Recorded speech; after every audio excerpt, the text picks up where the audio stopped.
safety pins. That's what you need. And the steps of this is, for instance, a child who sustains right humerus shaft fracture, you have to take 1 inch stockinette and you measure the distance inverted L, which starts from the shoulder of the affected side to the opposite shoulder and the vertical limb up to the nipple line, where we are going to fix it later. So that is termed as distance A. So first step is to totally measure the distance of the stockinette and you cut it. The next step is to, so that's a shoulder point. Now you measure the L, the true L, which is starting from the shoulder point to the elbow and up to the wrist. So that is termed as distance B.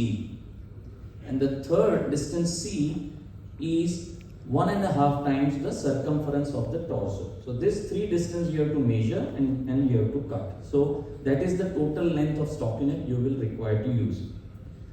Then you have to cut the stockinette from its starting point to the distance A, at the junction of distance A and B. So you are cutting the stockinette for the distance A because that cut part will wrap around the shoulder and come to the nipple line where we are going to fix.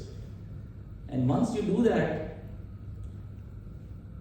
then you roll over the whole stockinette over the child's hand. Now we are making a small cut at the wrist level also, so that you can bring the wrist out. And this part, which is cut, which will be wrapped around here, which is the distance A. And the distance B is covering the arm and forearm. And at the end of forearm, we made a small cut where we brought the wrist out. And the final step is the remaining part you wrap around the trunk. So final position is this. You have wrapped around that, and then you have to put 2 safety pins. So there is a front view. First safety pin is that drop part is fixed with the just proximal to wrist, and the second part is fixed to the arm part. So that's it. It takes about 5 minutes to apply it.